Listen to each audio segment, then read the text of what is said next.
Hey everybody, I'm super excited. I've got Freelee here for an interview. Really appreciate you doing this, Freelee. Oh, I appreciate you having me, Alex. Yeah, actually got to meet you back at 2013 Woodstock Fruit Festival, so it's nice to see you again after all these years. I didn't know that. It's like, Yeah, I've got wow. an old Instagram photo with you, so good Mm. times, lots Oh, of awesome. good memories, and got to volunteer there, and it was great. So Cool. yeah, so Yeah. let's get into it. I'm gonna say if you haven't heard of Freely, go check out her channel. I'm not even gonna make her do an intro. She's the Oh, quintessential part of the raw food movement. She's influenced so many people, including myself, my sister, just lots of people that I actually know have been positively influenced by Freely. So go and check out her channel. Go and check out what she's doing. It's a lot of great content. No need for an intro. Go check out her channel. It's going to, of course, be linked along with the other stuff down below. So let's thank you. just get right into it, right? Lots of people, they don't stick to a healthy vegan lifestyle for decades. They get off the wagon real early, right? They don't stick with it. So what's the most common mistake you see these people when they're trying to adopt this healthy vegan lifestyle? What mistakes are they making? Yeah, the main mistake is definitely, oh, thank you for the intro, by the way. That was very sweet of you. And the main problem is people are underfueling their bodies on carbohydrates or sugar as well. So yeah. Oh, what's this? You got your white sugar? Excellent. Yeah, Oh, Florida crystals. Nice. yeah. That one is actually the plant-based version too, I believe, like that company. Yeah, I'm actually There's, just reusing the container, but yeah, that's it good. is a good brand, there's no question. Yeah, nice, nice. Well, see, what people do is they come from eating meat and dairy, they come from this calorically dense diet, and then they don't replace those calories with enough plant or fruit matter. You know what I mean? So then they're like, "Oh my gosh, what's happening to me? I'm wasting away." Some people waste away, and they're basically, yeah, they're confused about what's happening, and they're just underfueling. They're under eating on carbohydrates, fruit, rice, potatoes, pasta. They end up just going to higher fat foods, higher fat plant foods, like even avocado as well. People eat too much avocado, or they get into the oil, or yeah, chickpeas. Chickpeas are like crazy on social media now. Everybody's doing everything with chickpeas. Like a can of Yeah. chickpeas can go a long way. Yeah, they're not exactly performance food despite maybe being versatile. Mm. They're everywhere in this protein craze that is just engulfs Protein, the internet. pasta, It's everything. it's crazy, isn't it? It's really crazy because our bodies run on sugar, our brains run exclusively on glucose. So it just makes no sense at all. But people are so confused. Society is so confused because there's so much propaganda out there now, so much industry funded, studies and stuff like that, that people just don't know what to do. And now we've got the carnivore diet. Yeah, I remember seeing a video, I believe it was the Australian 60 Minutes, about this fellow that only eats meat, and he's a doctor supposedly. And I remember I saw that, and I have a vegan friend, and I said to him, look at this ridiculous clip. And it's just, these clips are so pervasive, and you can't get away from them, it feels like, online. And really people are being led in such a way that's really destructive and not good for not only their health but also the planet, right? Exactly, exactly.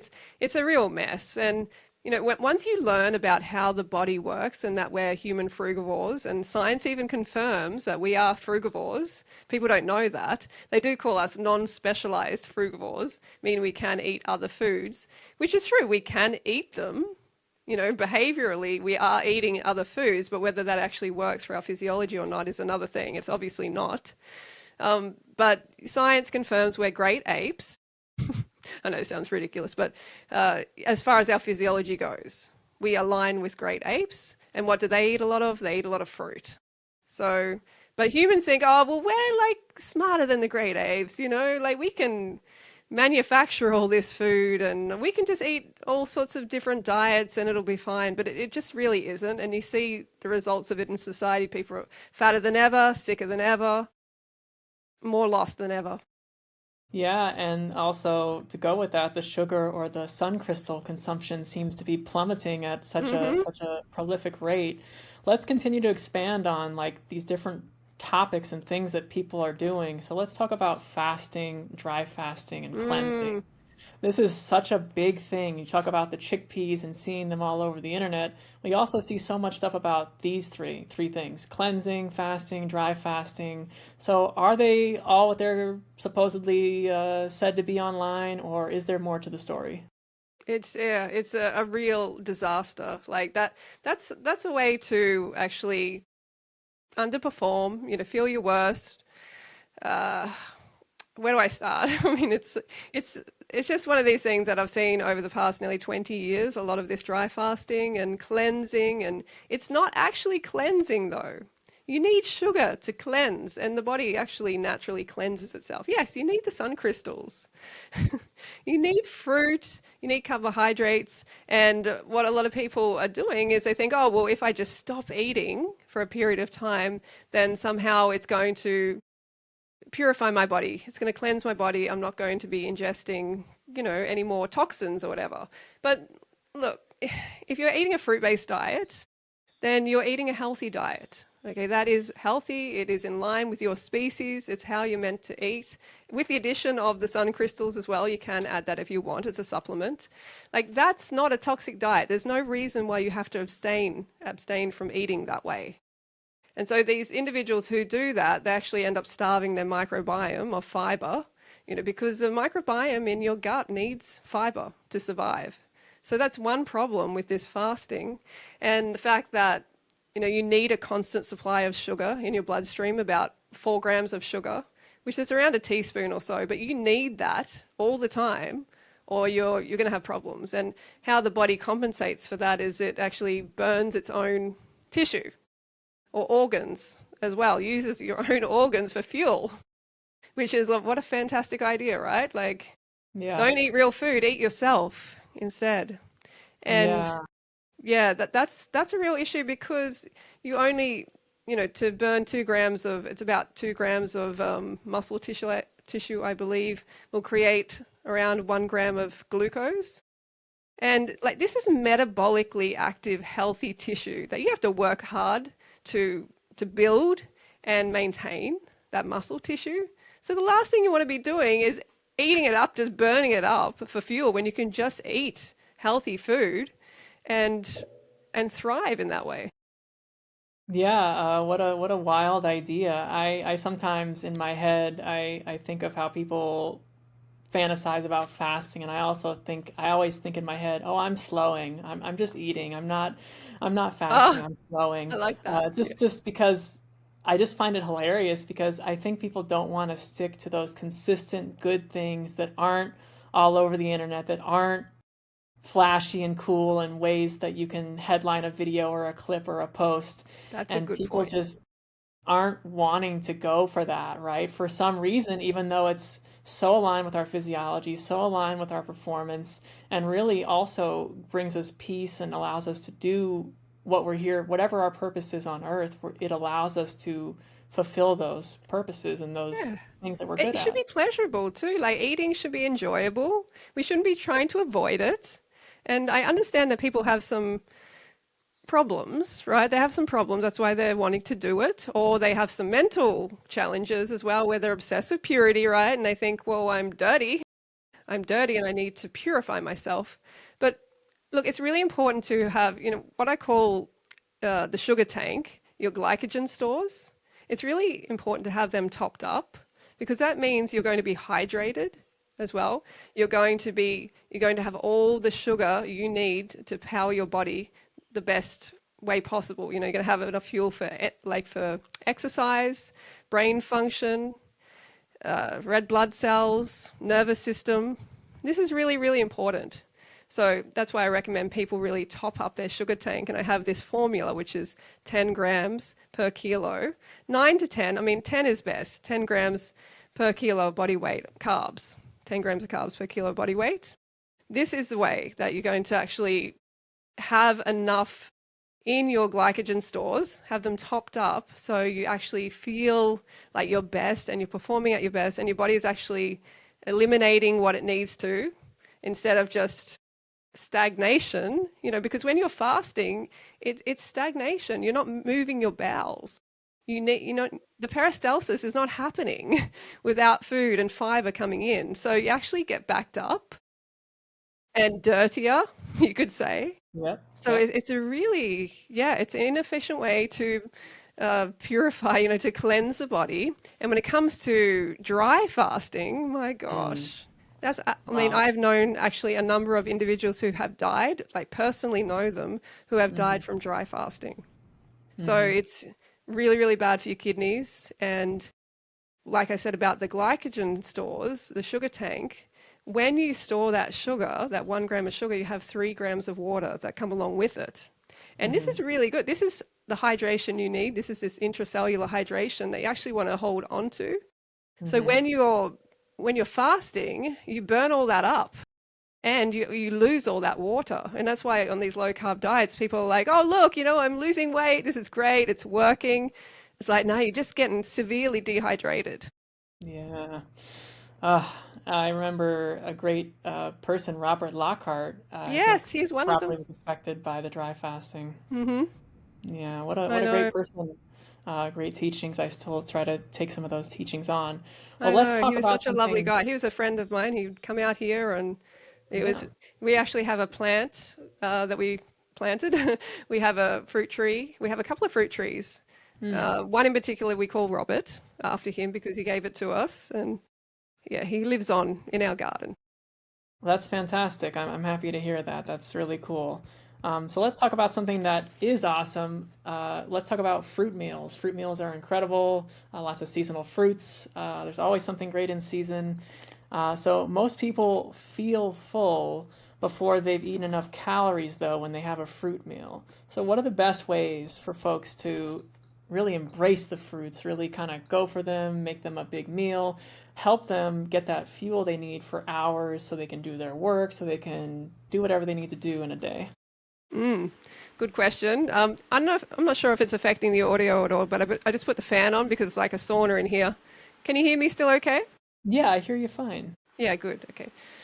When it comes to fruit meals, like how do people fuel themselves properly for best performance and everything? Like Hmm. definitely work out the sugar tank first. Work out how many carbohydrates. Every time I say sugar, it's good. Yeah, Work out the yes. carbohydrates. Because this is really important. So you know how much glucose your body needs and fructose for your body weight. Okay, and some people are like, oh, well, I want to lose weight, so I don't want to eat that much. No, that's not the way to do it. You want to base it on what is your current body weight because you need to be satisfied, or else you're just going to binge out. All right, you're going to binge out. You need to have that sugar tank full. That's really, really important. So work that out first, and then you can go to chronometer.com, work out, you got the whole calories there. I recommend 90% of calories coming from carbs, ideally 5% from fat and 5% from protein. So this is Hmm. important to work that out first as a baseline. Because most people are like, well, when they're coming to a fruit-based lifestyle, they have absolutely no idea how much fruit to eat. I didn't either. I was failing for the first couple of years, really. I didn't fully understand. So, just a couple of bananas for breakfast, just eating like 3 bananas, that's not going to cut it. You Hmm. really, really need to focus on having a big breakfast.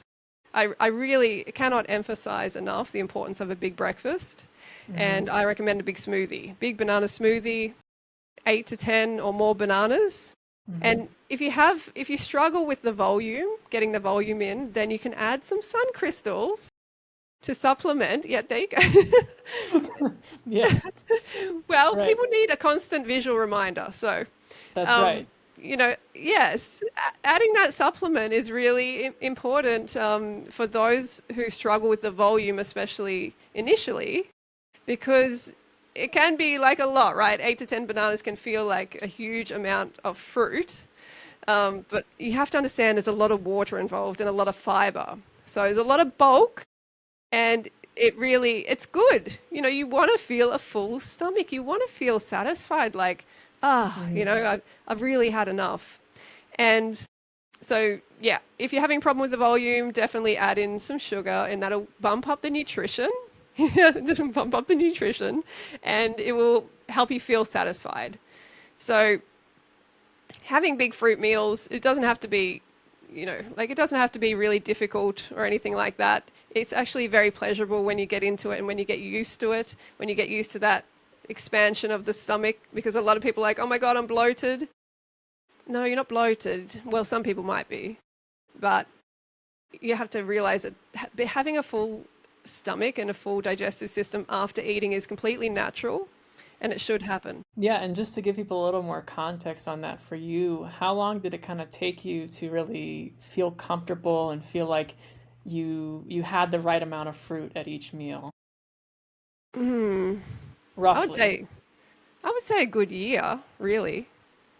Yeah, I mean, because see, the first year, I mean, I've been into the raw food diet for a very long time, since like 2000.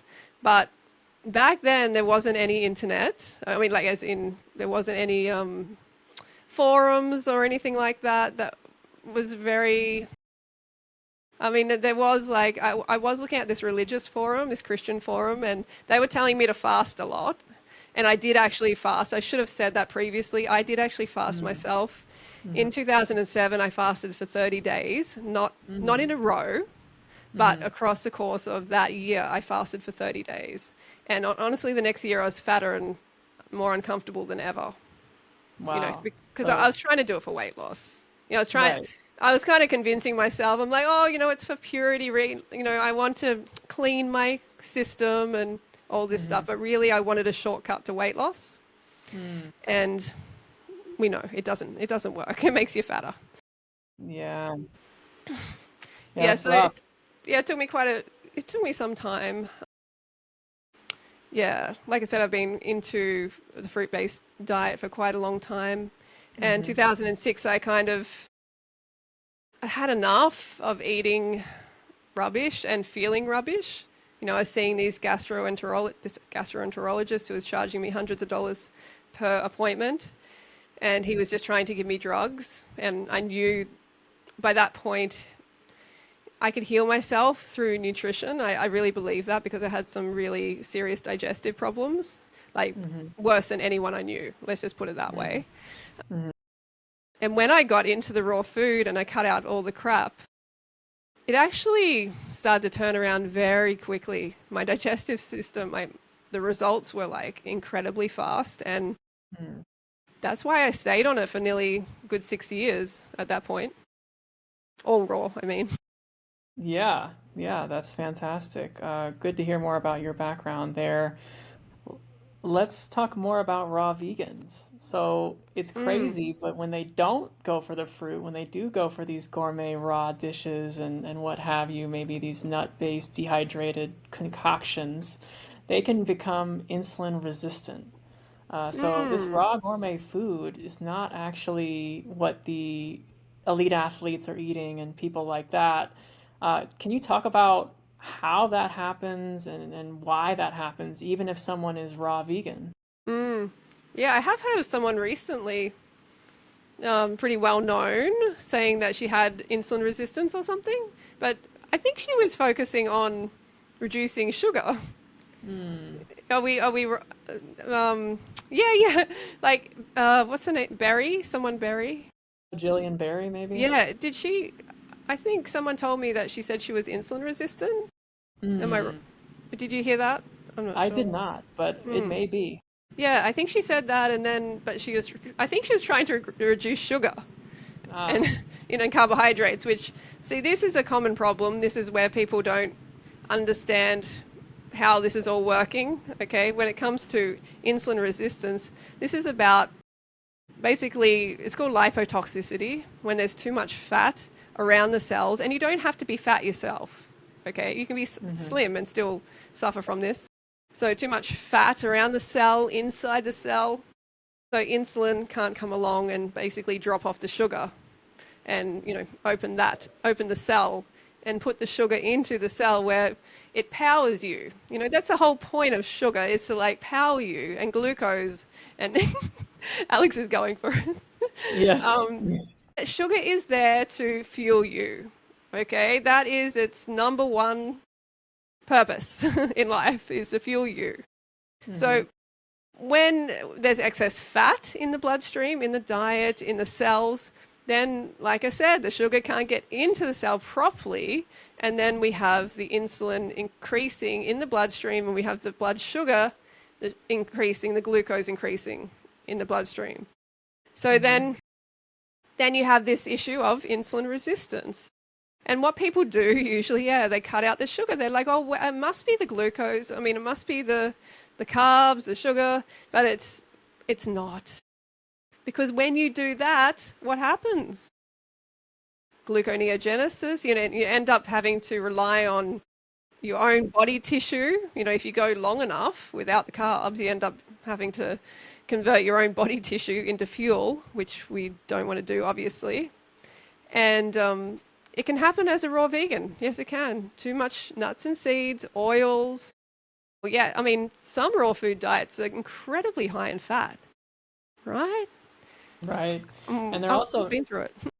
not very satisfying. Like you'll eat these meals and you just think, is that it Mm, or what? I feel like I've had some of those dishes before, and yes, they can be tasty and hmm okay, but I don't really feel like I'm fueled up. I don't really feel like I'm ready to go, do whatever I want to do. I feel like I'm It's just kind of just entertainment bleh. food.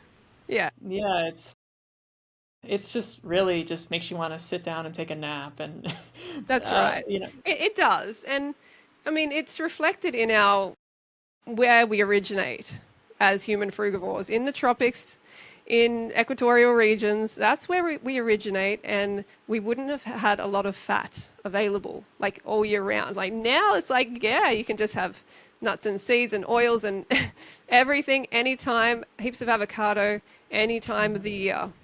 And it's Hmm. stuffing people up literally with fat. Yep. And yeah, people need to understand that it's not, you don't have to be overtly fat for this to Hmm. happen as well. It can still be happening within the deeper tissue, basically, within the cells.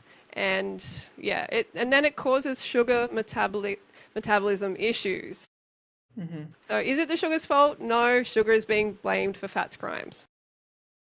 Oh my God, what a good way to put it. And just to shine a little bit of a quick light, fat is very seasonal. Like there's an ackee tree here, and it gives maybe twice a year. An avocado tree probably going to give once a year. And yes, that fat will come in abundance, but it's here and it's gone type of thing. It's here for, let's say a month maybe, Yeah, that's and then right. it's gone. And Couple of and it may months be, max.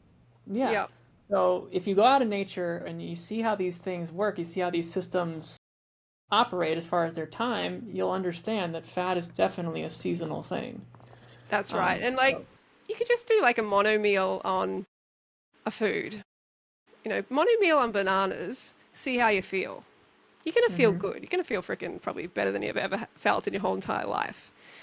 Then mono meal on avocados. Do that for like a week or two. Honestly, it's going to be, oh, your energy is going to tank. You're going to get all sorts of issues. Or just mono meal on seeds.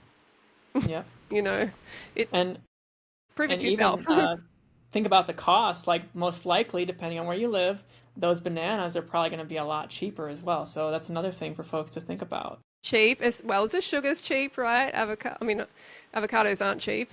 Banana, sugar. If you want to have the cooked carbs, you got the potato, and rice, obviously, super cheap, very Right, very cheap.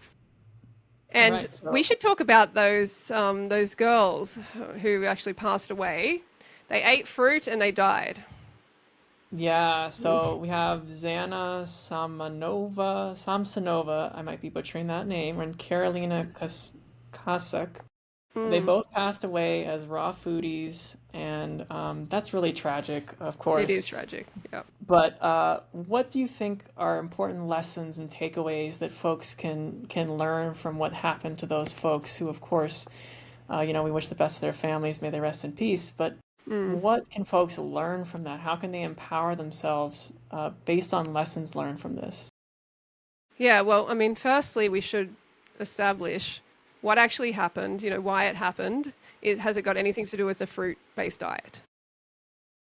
Carolina, Carolina actually was anorexic. Okay, so she had anorexia. She had it before she came to a fruit-based diet.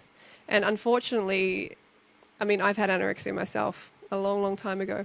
And unfortunately, it won.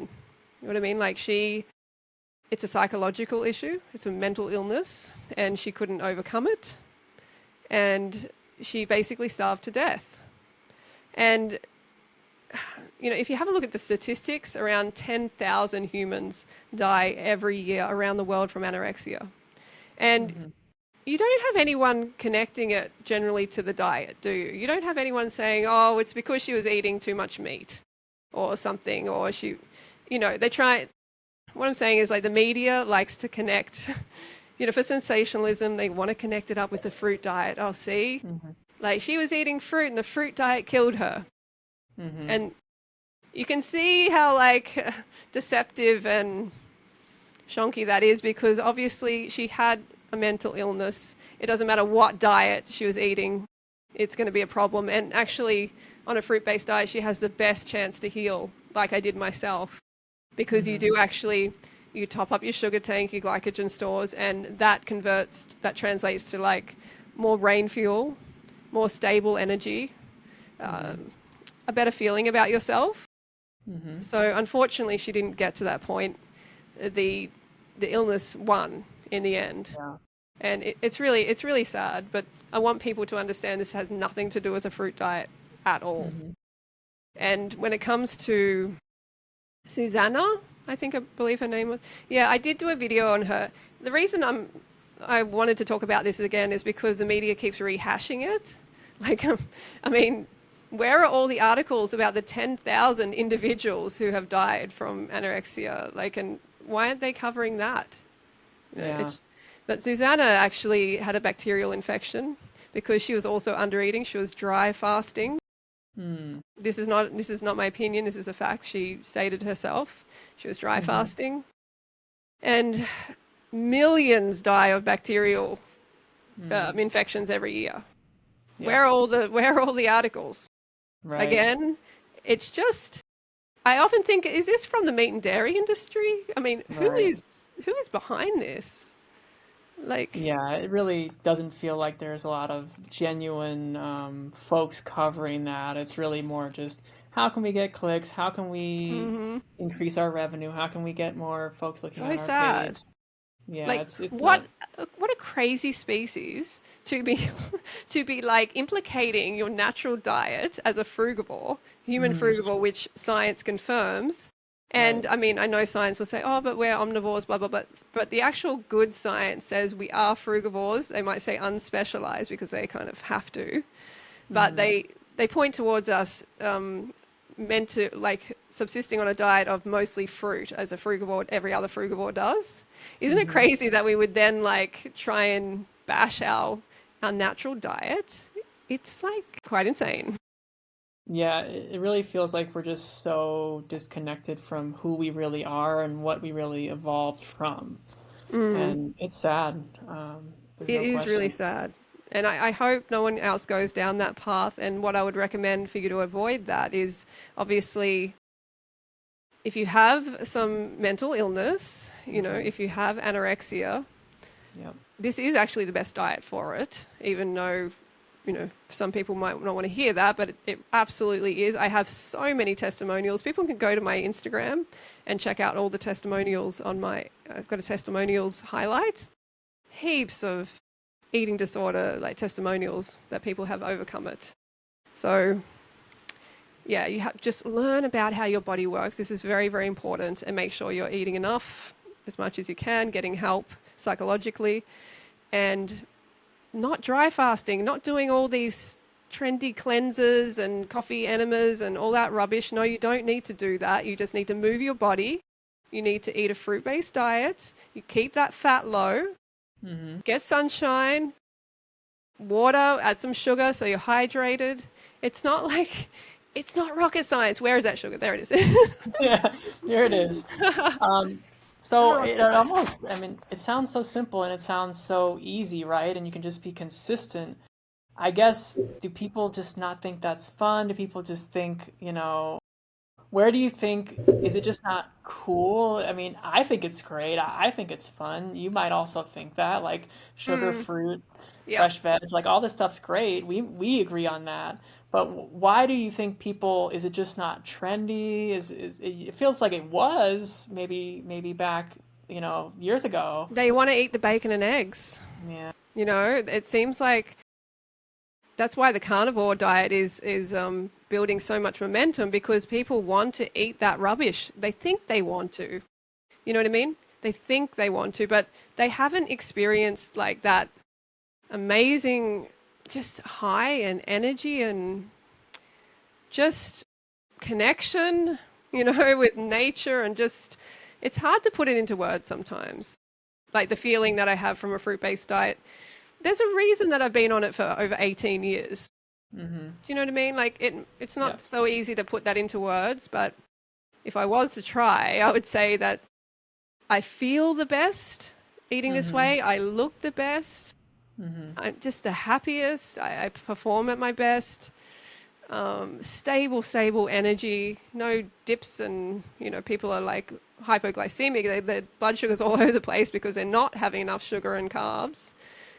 So yeah, it's a really incredible way to live, and the carnivore diet may seem appealing to some people if they get to eat bacon and eggs, but honestly, you go on that for a month, and get back to me. Like people are not able to do it.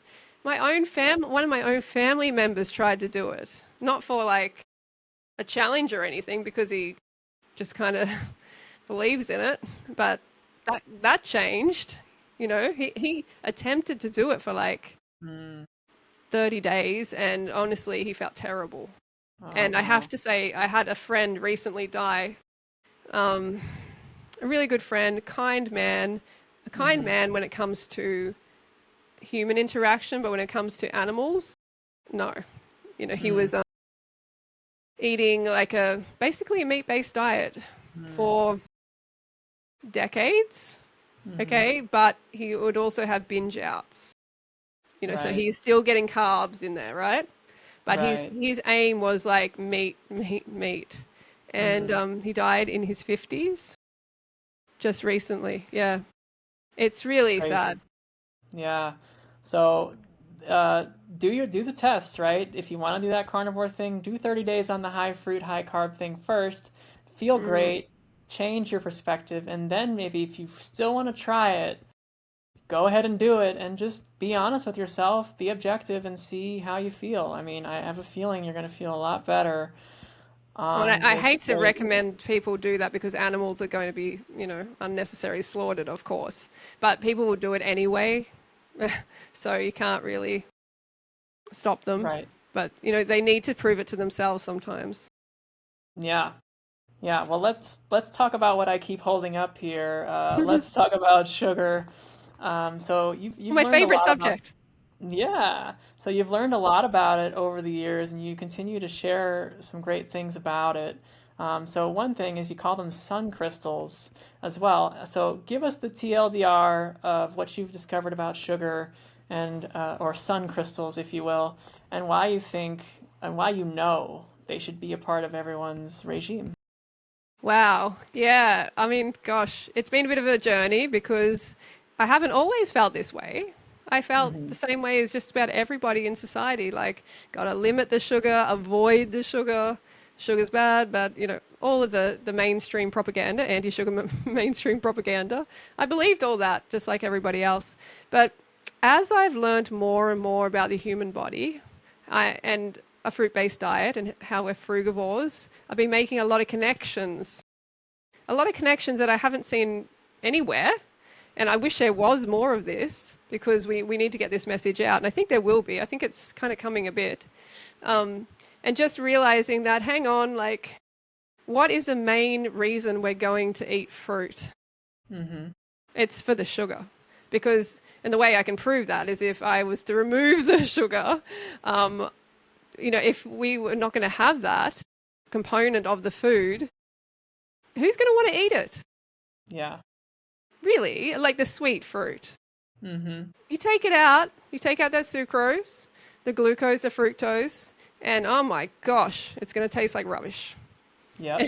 And I mean, this just highlights the importance of it, of the Mm-hmm. sucrose, of the sun crystals. Like first and foremost, that just highlights the importance. Um, Mm-hmm. and when you understand that every cell, all the trillions of cells, are actually nourished by sugar, they're running on glucose, which is sugar. Mm-hmm. It's a form of sugar. Okay, so Mm-hmm. glucose is sugar, fructose is sugar. These two sugars are what our body runs on. And sucrose is made up of glucose and fructose. Mm-hmm. So it's like straight energy. It's straight Yep. energy. It Yep. makes a lot of logical sense.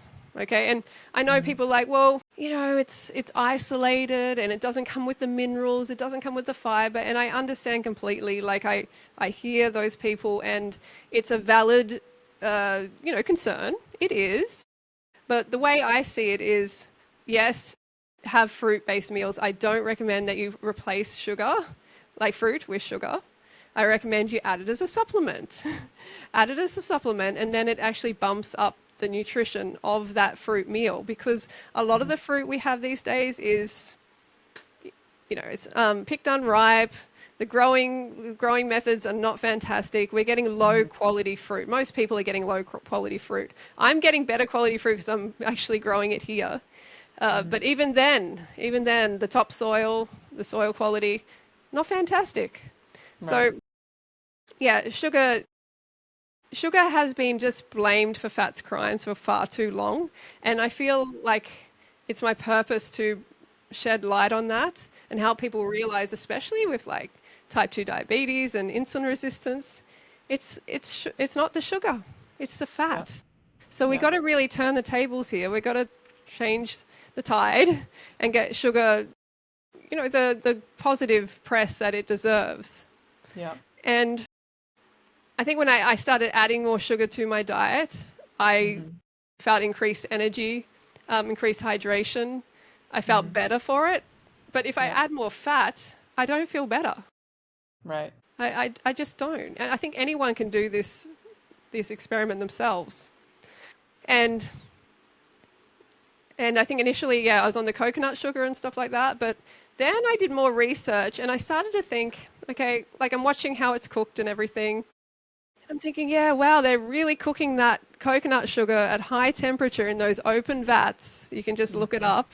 They're Yep. boiling it. It actually reaches quite a high temperature, high enough Mm-hmm. for it to create these melanoidins and this browning Maillard reaction. It's not Mm-hmm. meant to usually happen with boiling, but as the water dissipates from the syrup, it actually Mm-hmm.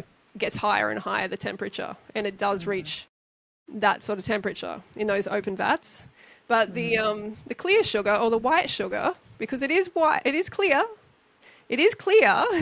it is not white.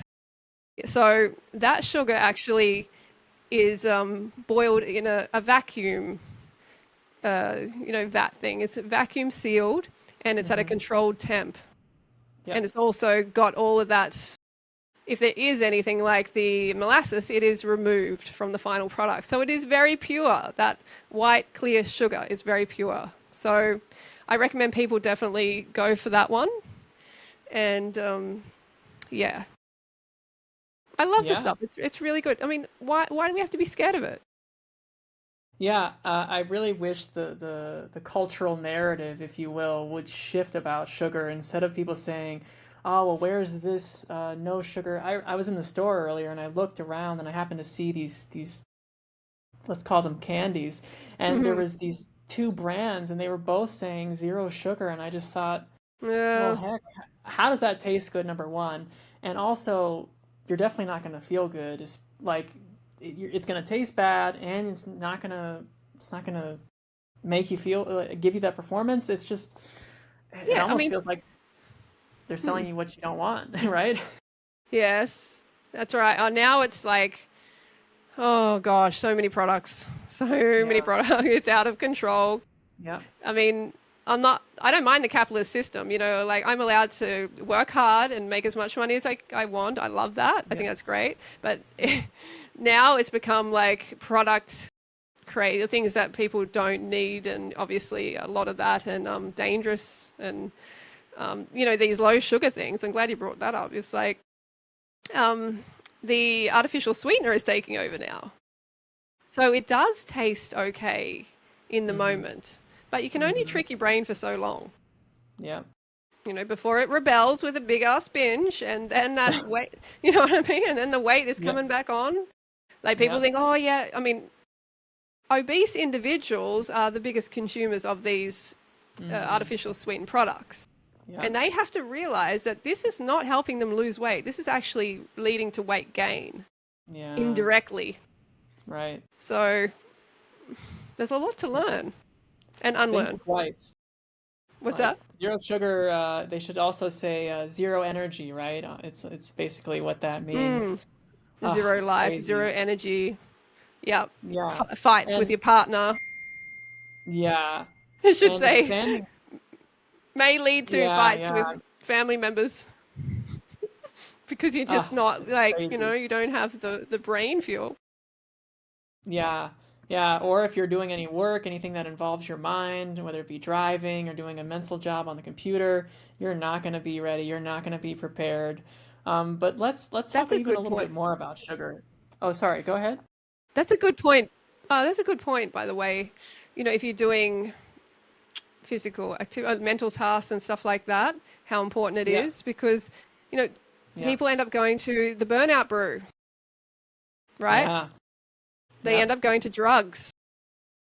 We have a chronically under-fueled, under-sugared society. So then the drugs come in to try to replace that void, but it obviously is not going to work. Yep. Yeah, I mean, it makes me think if we took out, if sugar was suddenly not available, even though sugar Uh-huh. consumption is decreasing, if it was completely taken out, Right. removed Yep. from the shops and everything like that, I think Mm-hmm. society would collapse. Yeah. I really think so. We're standing on the foundation of the sugar, the rice, the fruit, if you will, of society. And without those foundational elements, I think, like you said, like things would collapse. I think you're definitely right. But you're right about the fruit too. I mean, it would be great if, as a result of that happening, fruit production increased and people started Yeah. getting their sugar from fruit. So Yeah. don't get me wrong. I don't think, obviously sugar should replace fruit.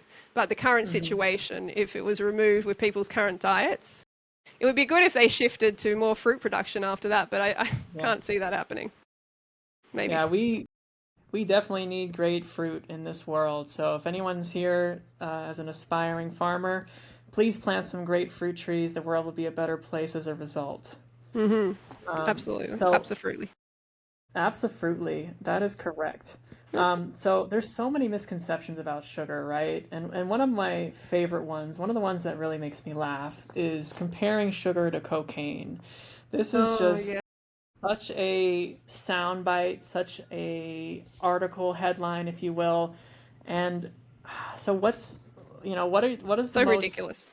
yeah, what are the biggest misconceptions about sun crystals or sugar? Where are people just, you talked about some of them, but what are the biggest ones, and how can people change that crazy like way that they think, that mindset?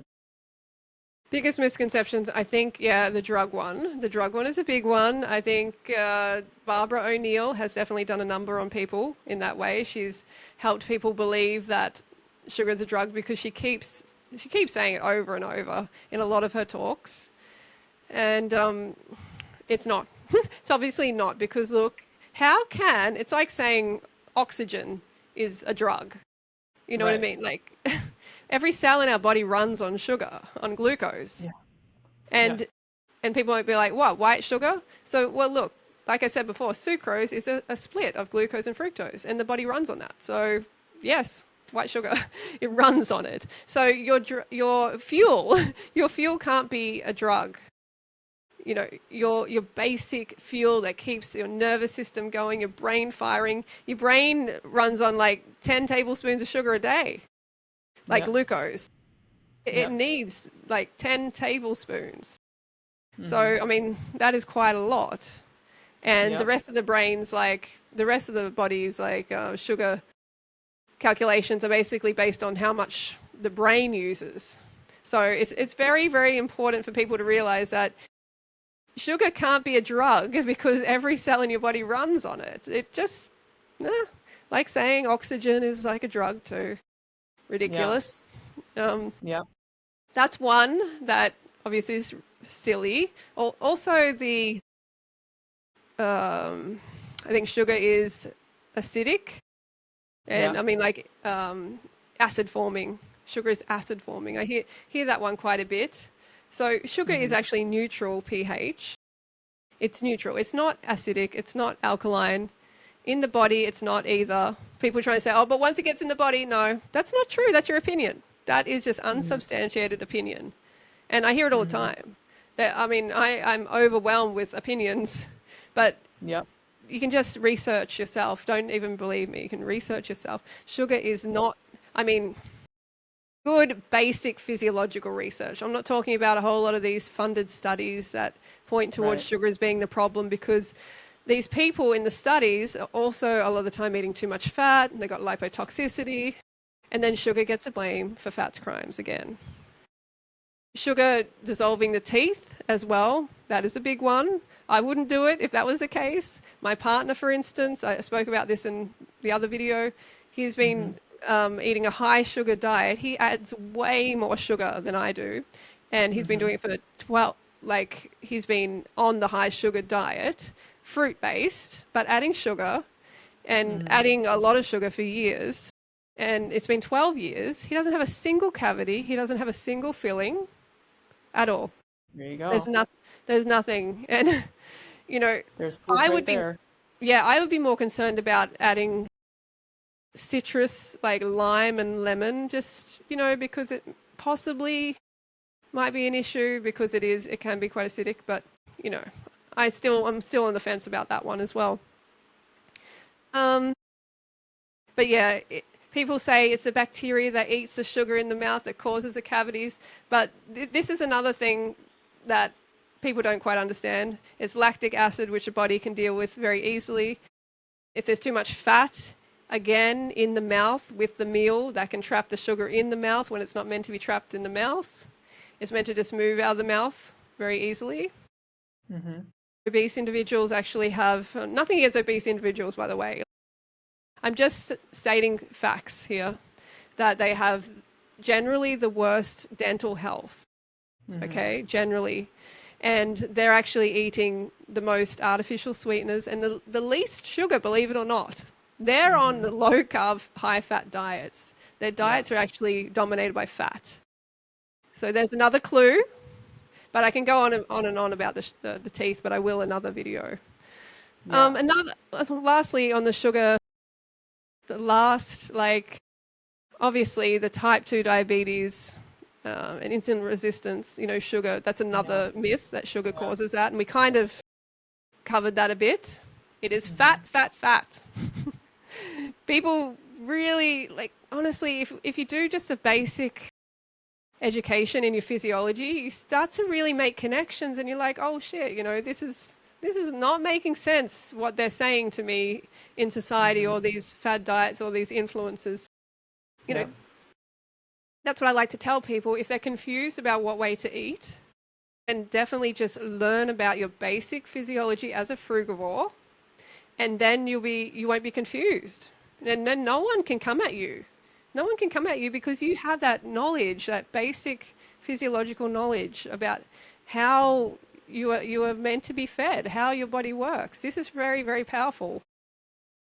Yeah. Yeah. Empower yourself, folks. This Yeah, is great empower yourself. information.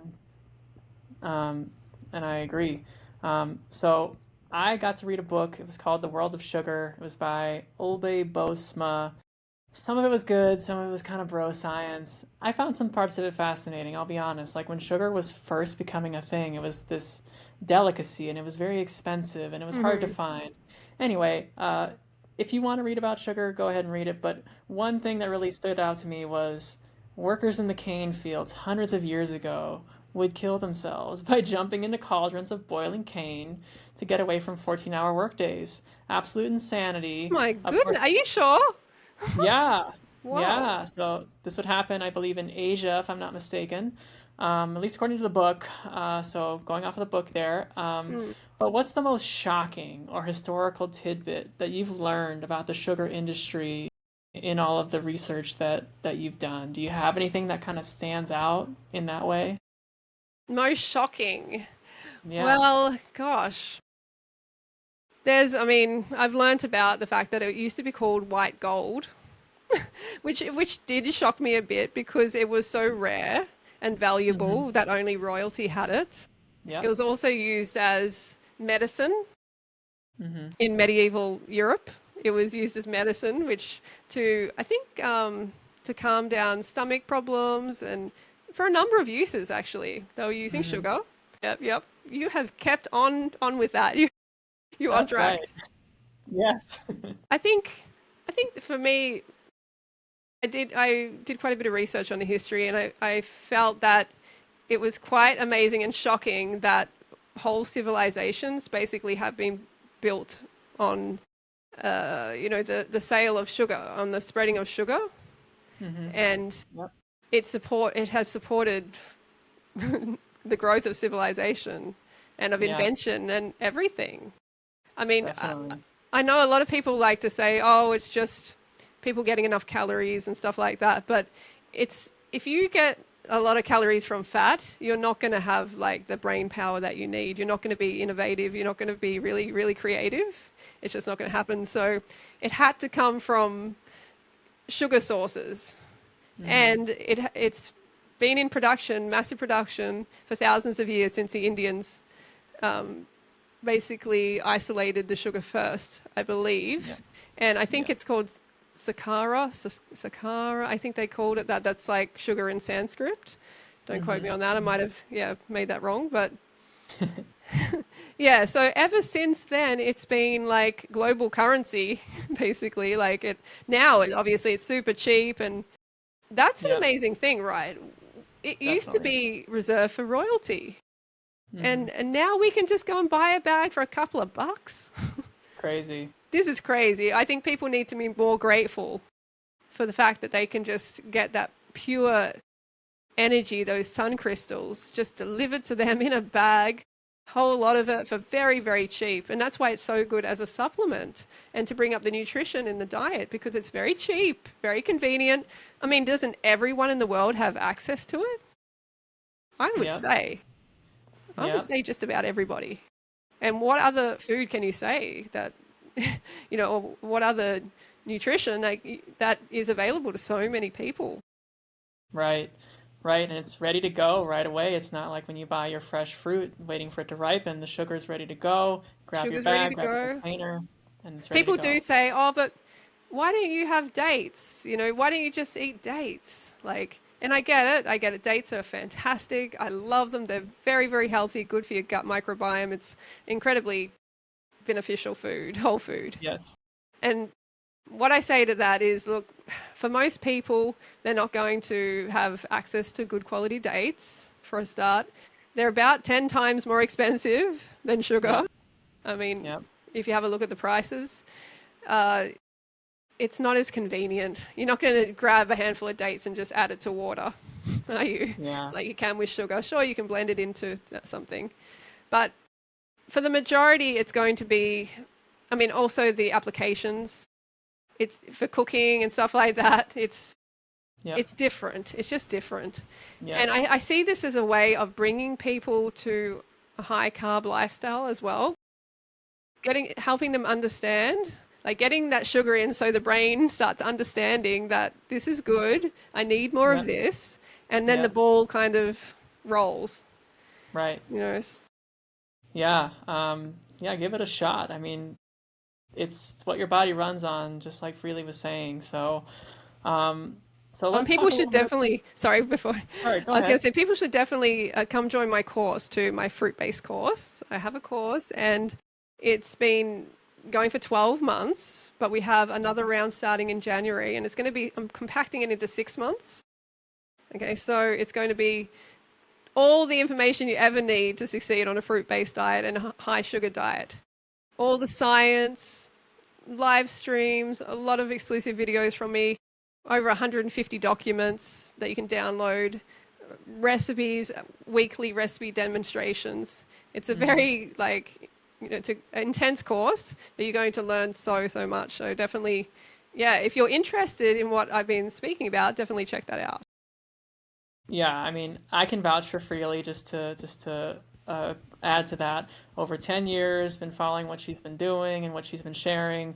Uh, Great information, just a wealth of knowledge, just from different people, different backgrounds. So if you're going to learn from anybody, probably good to learn from Freely. So definitely check that out. I'll be linking those Well, thank all you. that stuff, the channel, the courses, Appreciate it. all that stuff will be linked down below. So be sure to give that a look, Thank and you. you know it'll help you.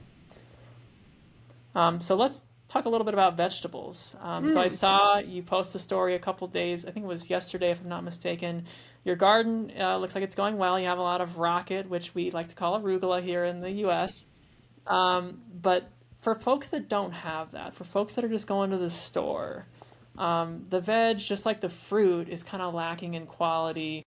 Do you recommend people go for that? What kind of veggies should they be looking for? How do you kind of incorporate that on the fruit and high sugar lifestyle?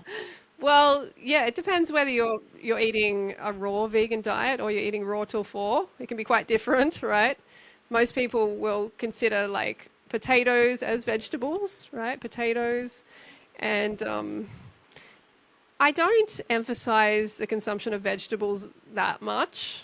Um, Mostly because it's quite low carb, low sugar. But I am working on a new diet prescription at the moment, the Shine diet, which actually includes cooked fruit meals for dinner. So that can incorporate things like zucchinis and pumpkin and stuff like that. But you're adding sugar to it. You're really bumping it up to make it more like a sweet fruit.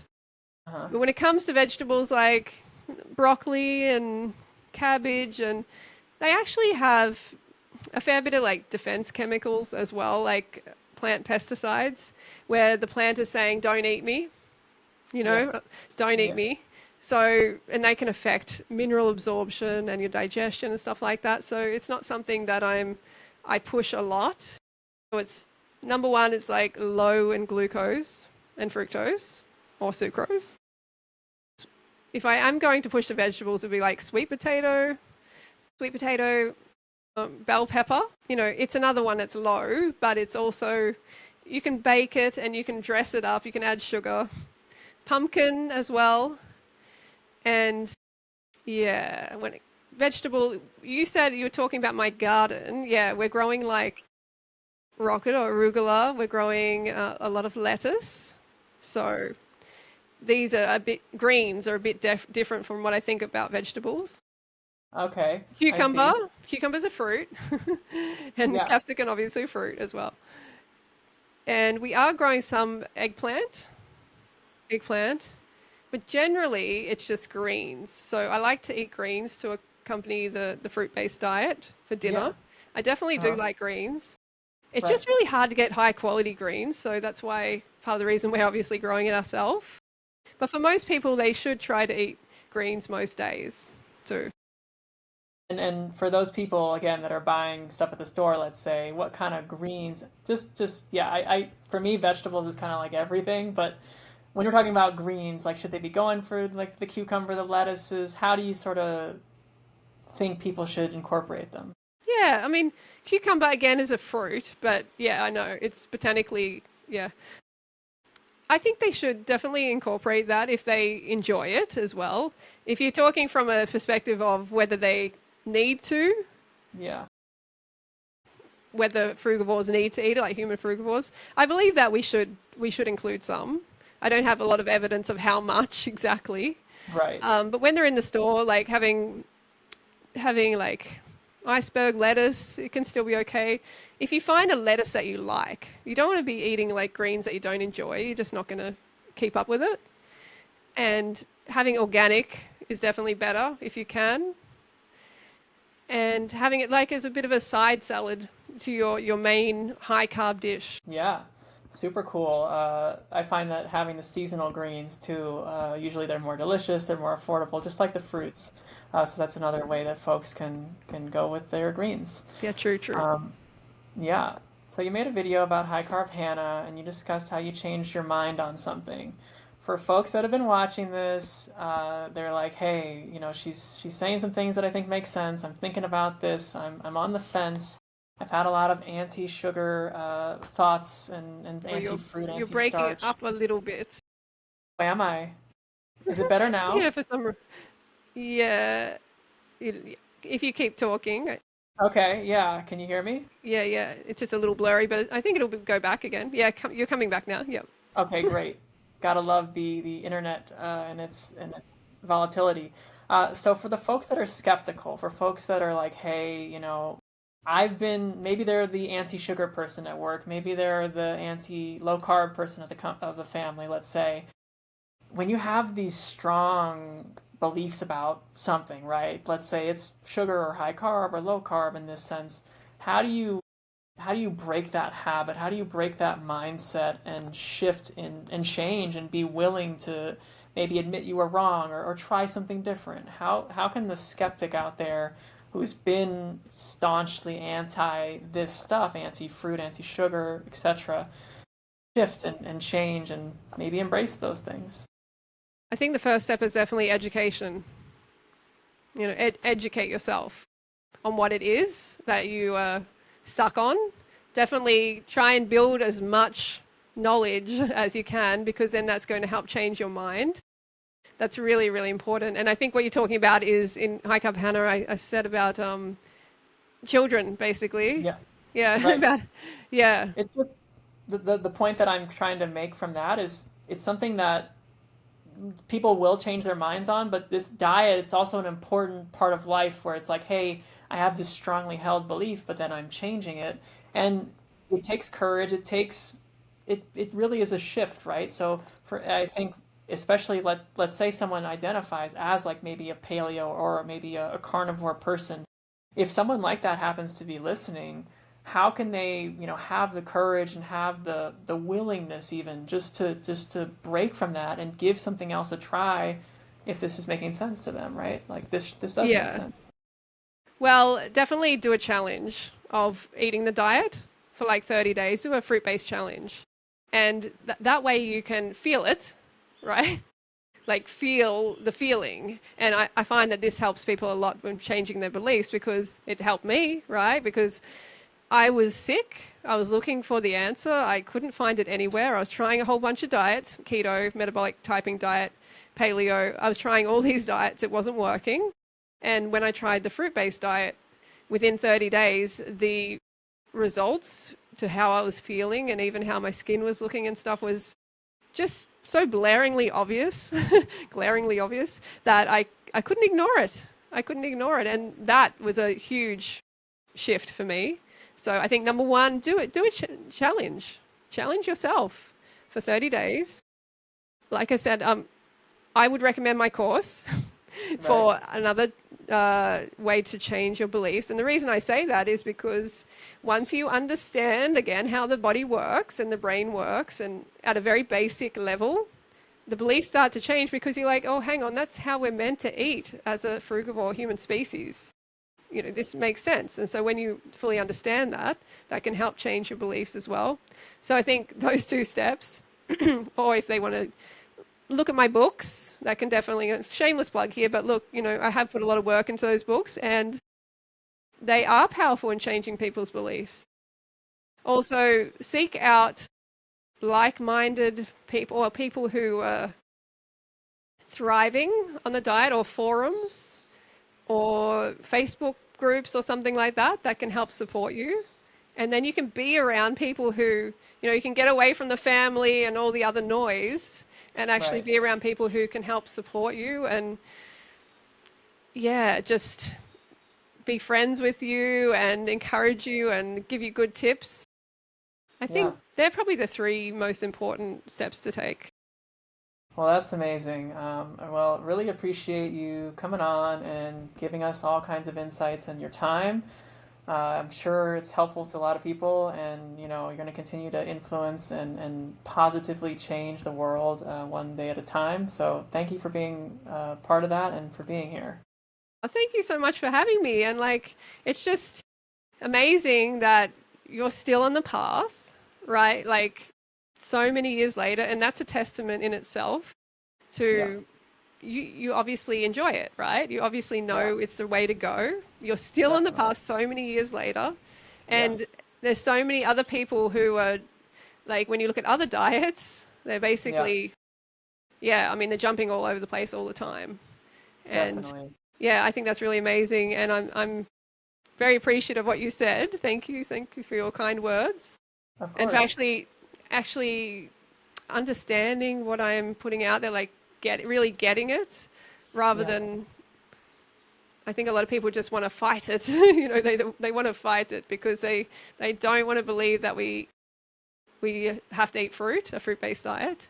yeah, But yeah.